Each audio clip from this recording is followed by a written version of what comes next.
चलिए आपको सीधा लेकर चलेंगे सीएम मनोहर लाल के विशेष चर्चा कार्यक्रम में, जहां पर वो बुजुर्गों से बातचीत कर रही हैं। और ये कहा है कि इस पैसे का उपयोग समाज हित में कहीं भी आप कर सकते हैं। तो ऐसे हमारे बुजुर्ग भाई बहन जो 60 वर्ष के हो गए हैं, पेंशन लेने के हकदार हैं, और हमने जैसी अपनी योजना से सब लोगों को उनके घर जाकर अपने सरकारी किसी भी अधिकारी कर्मचारी को भेज करके पूछवाया कि आप ये ओल्ड एज पेंशन लेना चाहते हैं तो इस पत्र पर हस्ताक्षर करिए। लेकिन आपको जानकारी पहले से होगी ही, क्योंकि आप उसी श्रेणी से संबंध रखते हैं। लगभग प्रदेश में 40,000 ऐसे बंधु हैं जिन्होंने कहा कि नहीं, हम अपना काम अपने आप चला लेंगे, व्यवस्था हमारे पास है, इसलिए हम इस पैसे को नहीं लेना चाहते। जैसे अभी हम जानते हैं कि 2750 रुपया प्रति मास ऐसे बुजुर्ग भाइयों बहनों को मिलता है जिनकी आयु 60 वर्ष के ऊपर होती है और जिनकी पति पत्नी की आय 3 लाख रुपया या इससे कम होती है। और जैसा अगले महीने से अर्थात जनवरी से ये राशि 2750 के बजाय और 3000 रुपया महीना होने वाली है।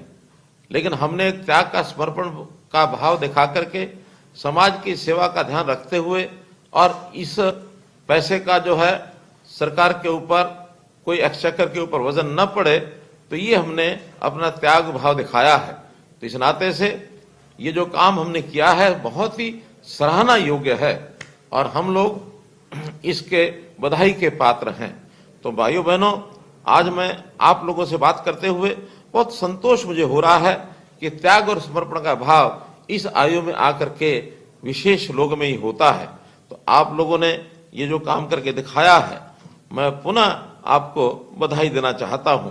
हम जैसा जानते हैं कि अभी कुल जो संख्या अपने प्रदेश में लगभग ऐसी है कि जो 30 लाख के आसपास लोग ये बुजुर्ग पेंशन ये लेते हैं और एक बड़ी राशि इसके ऊपर खर्च होती है, 6,800 करोड़ रुपया वर्ष का, और इस राशि के नाते से ये जाता है।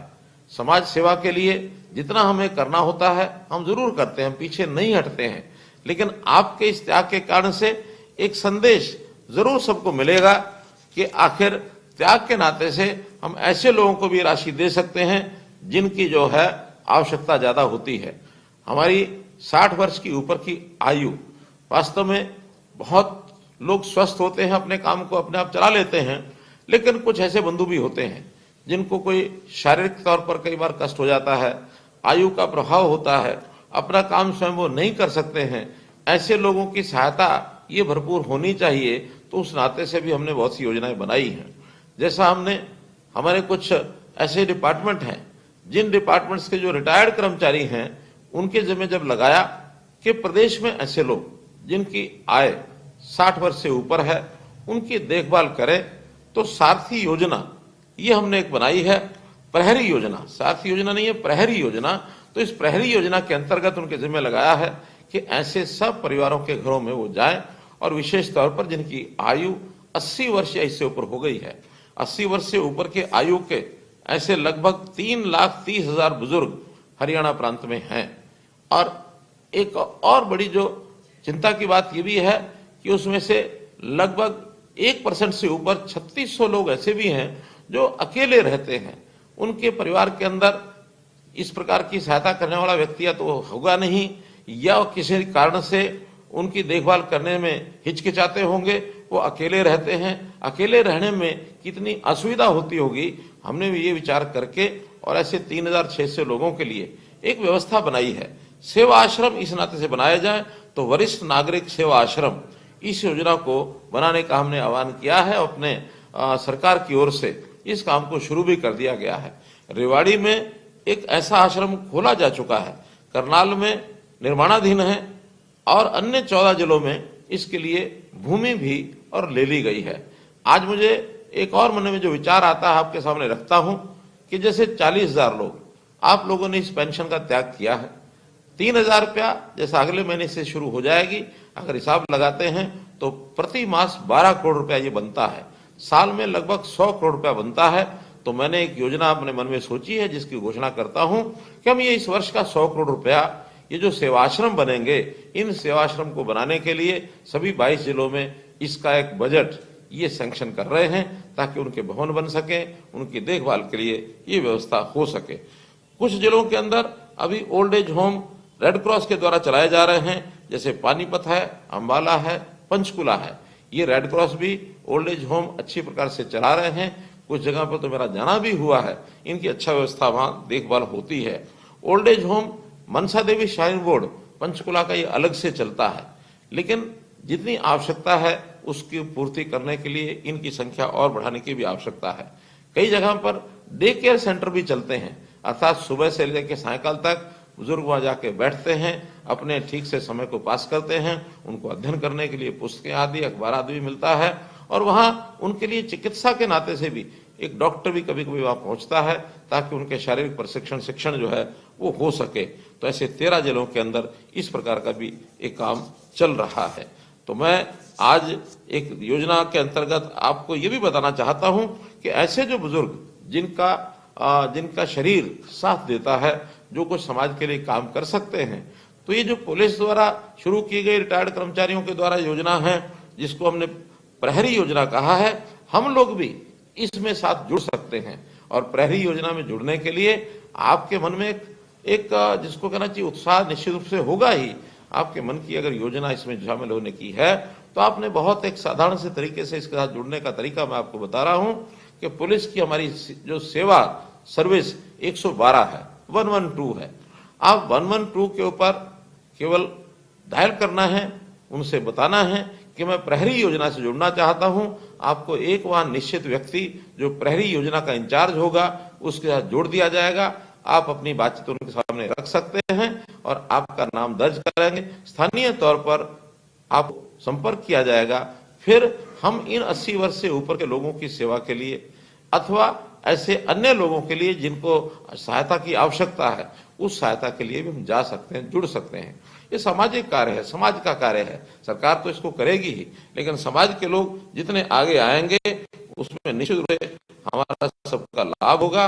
अंत में मैं आप सब लोगों के लिए सद्भावना भी चाहता हूं और आपकी जीवन सुखी आपका जीवन रहे, इस नाते से मैं प्रभु से कामना करता हूं। एक विषय मुझे और अंत में ध्यान में आता है कि आखिर जैसे कोई बुजुर्ग होता है, परिवार की भी चिंता करता है, परिवार में सदस्य होते हैं, युवा भी होते हैं, तो हमारे युवा वो कैसे उन्नति करें, तरक्की करें, कैसे आगे बढ़े, ये हर बुजुर्ग की इच्छा होती है। एक चिंता का विषय इस समय जो हरियाणा में देखने को मिल रहा है कि हमारे कुछ युवा वो गलत आदत के कारण से कहीं ना कहीं संगति उनकी गलत हो जाती है, तो नशे के आदी होते जा रहे हैं। और नशे के आदी होने से अपना जीवन तो खराब करते ही हैं, परिवार का जीवन भी खराब होता है, समाज में विकृति पैदा होती है। तो हम ऐसे नशे को यानी नशा न करे हमारा युवा, इस ओर भी कुछ ना कुछ जरूर विचार करना चाहिए, उनको रोकना चाहिए। क्योंकि नशा सप्लाई करने वाले उनके खिलाफ सख्ती करना ये तो सरकार का काम है, लेकिन जन जागरण करना, जो नशे का सेवन करता है, जो इस प्रकार के ड्रग्स आदि लेता है, उसका जन जागरण ये समाज में सामाजिक लोग ही कर सकते हैं। हम पूरे जीवन में अनुभव ले चुके हैं, हमारे तजुर्बे अधिक हैं, तो इस तजुर्बे का अनुभव का लाभ हम इन बुराइयों को समाप्त करने के लिए जरूर हमको करना चाहिए। तो इस काम यदि हम करेंगे तो हम भी अपनी एक जीवन के अंदर एक भूमिका निभा पाएंगे। और जिस प्रकार से हमने अपना ये पेंशन छोड़ने की बात कही है, तो ऐसी प्रेरणा क्या हम दूसरे लोगों में जगा सकते हैं? तो इस पर भी हम विचार करें। और साथ में एक प्रश्न और आपसे मैं करना चाहता हूं, आपसे व्यक्तिगत बात करूंगा तो उसमें उनके उत्तर आएंगे कि मैं पूछना चाहता हूं कि आखिर 40,000 लोग जो पेंशन नहीं ले रहे, तो क्या ये निर्णय आपने अपने मन से किया है? कहीं किसी दबाव में तो नहीं किया गया है? और अगर दबाव में निर्णय किया है तो आपको निसंकोच बताना चाहिए, आपकी पेंशन चालू हो जाएगी, इसमें कहीं कोई कठिनाई नहीं आएगी। और इस योजना में और लोग कौन शामिल हो सकते हैं, इसके बारे में भी जरूर जो है हम जनता को जागरूक करें और इस नाते से आगे बढ़ें। 60 वर्ष से ऊपर के जो आय के लोग हैं, जो आयु के लोग हैं, इनकी हर प्रकार की सुविधा हम करना चाहते हैं। आपके मन में किसी प्रकार का सुझाव है तो निश्चित रूप से आप हमको बताएं, क्योंकि जो जो अनुभवी लोग होते हैं, अनुभवी लोगों का लाभ आगे आने वाली पीढ़ी को हो, ये भी बहुत आवश्यक है। तो इस नाते से आपने ये सारी मेरी बात सुनी है, आपका मैं बहुत आभारी हूं, बहुत बहुत धन्यवाद करता हूं और इसके साथ साथ आपकी शुभकामना भी चाहता हूं। बहुत धन्यवाद। बुजुर्गों से सीएम मनोहर लाल का ये संवाद कार्यक्रम था, जिसपे सीएम मनोहर लाल ने बुजुर्गों के साथ विशेष चर्चा की है। बुजुर्गों से सीएम मनोहर लाल ने ये संवाद किया। ऑनलाइन संवाद ये था। जनवरी से 3,000 रुपए पेंशन मिलेगी, सीएम ने इस बात का ऐलान किया है। इसके साथ ही नागरिक सेवा आश्रम भी बनेंगे, मुख्यमंत्री मनोहर लाल ने कहा। रेवाड़ी में एक आश्रम खोला जा चुका है बुजुर्गों के लिए। सीएम मनोहर लाल ने बुजुर्गों के साथ ऑनलाइन संवाद किया है। मुख्यमंत्री मनोहर लाल ने कहा कि जनवरी से 3,000 रुपए पेंशन दी जाएगी बुजुर्गों को, नागरिक सेवा आश्रम भी बनेंगे।